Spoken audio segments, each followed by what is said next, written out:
des joueurs cadres comme Sadio Mané et entre autres.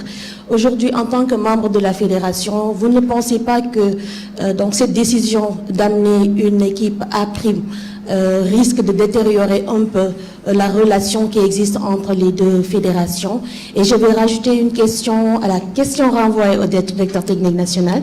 Alors, est-ce que vous avez anticipé, lorsque vous avez su que les Rwandais sont été donc à recevoir cette dernière journée, est-ce que donc vous avez anticipé pour les convocations, si l'on sait qu'il faut au minimum 15 jours pour envoyer donc les convocations? Donc avez-vous anticipé pour pouvoir mettre en place cette équipe après? Merci beaucoup.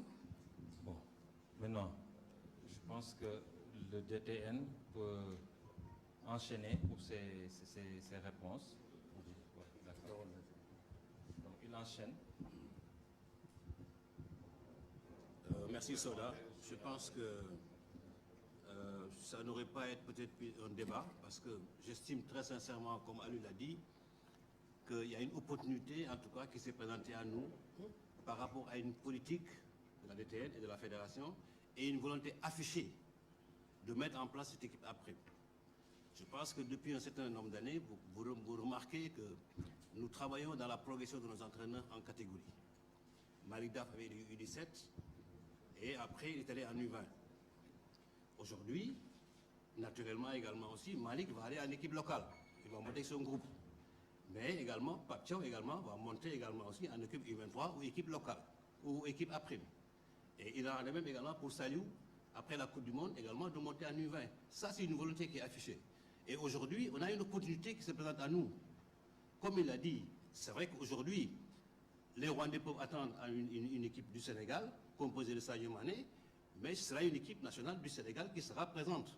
C'est ça qui est le plus important. Quels sont les joueurs qui y seront? Ce n'est pas important.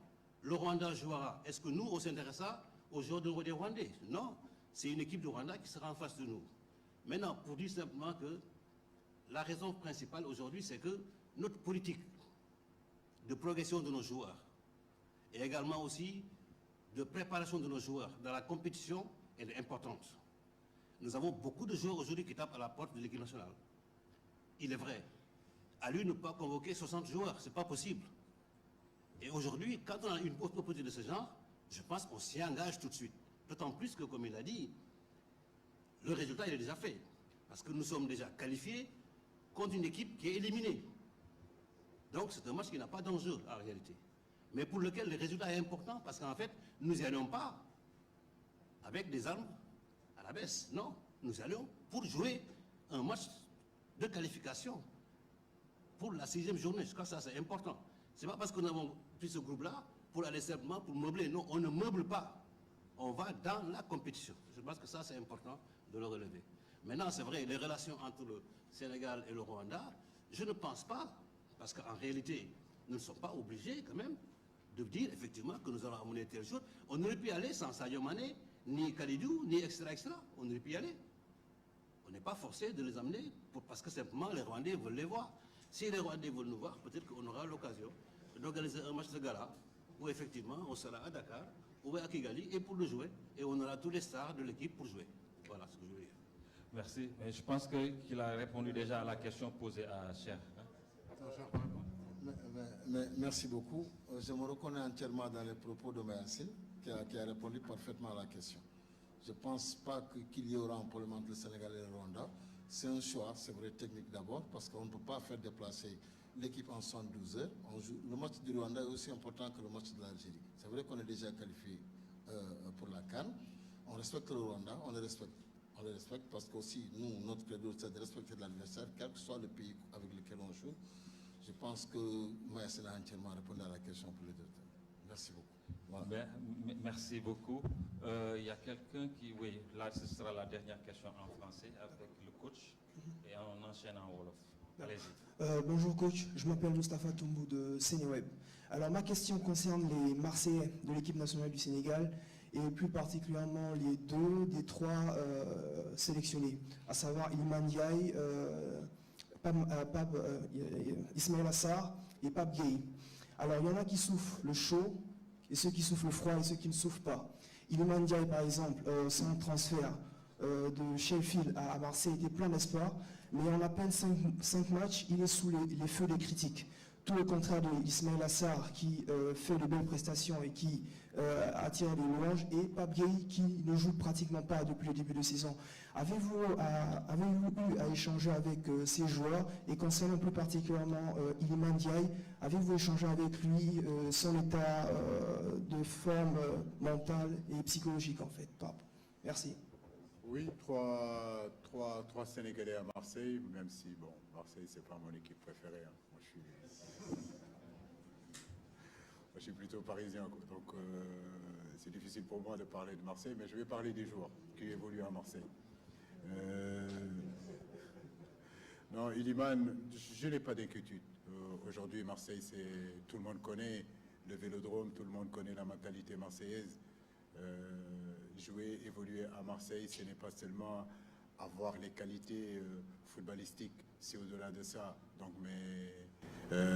les les trois garçons, que ce soit Iliman, que ce soit Ismaïla et Pape qui est suspendu, qui n'est pas là, mais j'espère que rapidement il retrouvera sa place et à Marseille et en sélection. C'est un état d'esprit, voilà, d'évoluer dans ce club-là. Il te faut aussi un minimum de temps d'adaptation. Et ce minimum de temps d'adaptation, il faut quand même le donner aux joueurs, c'est très important. Il y en a qui s'adaptent le plus rapidement possible, d'autres ont peut-être besoin du temps, mais je ne m'inquiète pas pour Iliman. Iliman, il a les qualités vraiment pour pouvoir évoluer à Marseille, mais pendant des années et des années, il a évolué dans une autre mentalité en Angleterre, où ce n'est pas toujours la même philosophie. Donc arriver dans un nouveau club, déjà, c'est pas facile, mais surtout arriver dans un nouveau club comme l'OM, c'est encore beaucoup plus compliqué.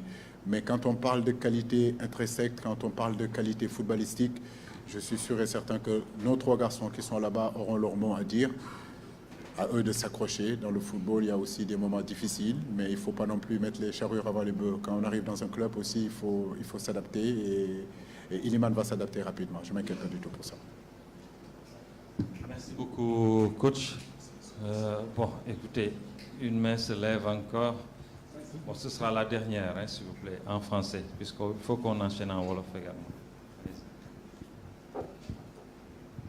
Bonjour, coach. Mbagnick John, Viewsport. Enfin, vous avez convoqué Mbagnick John, Viewsport. Vous avez convoqué Edouard Mendy qui revient depuis la Coupe du Monde. Est-ce qu'il revient pour reprendre sa place de titulaire, ou est-ce que maintenant, avec Mory Diaw et Seny Dieng qui ont déjà couvert cette place-là, ça montre que la concurrence revient de plus en plus au poste de gardien de but? Autre chose, vous n'avez pas convoqué Moussa Ndiaye et Arouna Sangante. Qu'est-ce qui leur manque pour pouvoir figurer dans cette liste? Merci. Moussa Ndiaye, je le connais. C'est un garçon que je pratique depuis un bon bout de temps. Je l'ai amené à la Coupe du Monde. Quand Balo Touré s'est blessé, ma pensée est allée directement chez lui. Il fait quand même un début de saison assez intéressant. Et comme je le dis, ces matchs-là doivent nous permettre, si vous voulez, de voir des garçons qu'on n'a pas vus.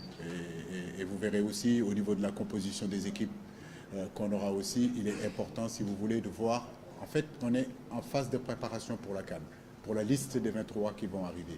Il y a des garçons qu'on connaît. Pour moi, ce n'est pas la peine de les faire venir. Sangaté, on connaît, mais sur ces regroupements-là, j'ai préféré, si vous voulez, Abdoulaye Ndiaye. Maintenant, peut-être qu'au mois d'octobre, peut-être que Sangaté va intégrer le groupe. La deuxième question, c'est sur Edouard Mendy. Oui, écoutez, aujourd'hui, on a, dans ce groupe Sénégal, il y aura une grosse concurrence. C'est ça la réalité. Et cette concurrence-là ne doit pas nous faire peur. Moi, la concurrence ne me fait pas peur. Les joueurs aussi, la concurrence ne doit pas leur faire peur. Parce que plus on a de la qualité, mieux c'est pour l'équipe du Sénégal. Aujourd'hui, ce qui est important pour nous, c'est œuvrer et faire en sorte que l'équipe du Sénégal soit la meilleure équipe possible durant cette Coupe d'Afrique-là qui va arriver. Et pour ça, qu'on ait dans un poste 2-3 joueurs de très haut niveau, moi je dis tant mieux. tant mieux, parce que cette concurrence, elle va exister sur le terrain et seuls les plus forts, les plus compétitifs, écoutez, seront sur le terrain. Bien sûr que Edouard, il a un statut, champion d'Afrique, champion d'Europe. J'ai envie de dire qu'il connaît aussi les réalités sur le continent africain. Il a quand même une marge d'avance par rapport aux autres, mais comme je l'ai dit, ce n'est pas définitif, rien n'est définitif. Il revient, il va falloir qu'il continue à se battre et conserver sa place, gagner sa place dans l'équipe, comme tous les autres qui vont constituer cette équipe-là. La concurrence, elle est là, elle est derrière, elle sera au milieu, elle sera devant, et je veux que dans tous ces compartiments du jeu, que le Sénégal soit fort. Le Sénégal soit fort derrière, le Sénégal soit fort au milieu, que le Sénégal soit fort devant, qu'on constitue une équipe très très très forte pour justement aller conserver notre titre. Pour ça, il faut sélectionner des joueurs qui ont de la qualité, et aujourd'hui c'est vrai que le groupe Sénégal regorge de qualité. Je vais voir comment on va vivre cette concurrence-là. Merci beaucoup. Kara. On risque de ne pas s'arrêter là. Mbaye Mbaye Sène, salam à tout le monde. Coach, je vais revenir sur le match du Rwanda. Croiser le Rwanda reste aussi une préparation en direction de la CAN. Bon, ma question est de savoir, vous qui prenez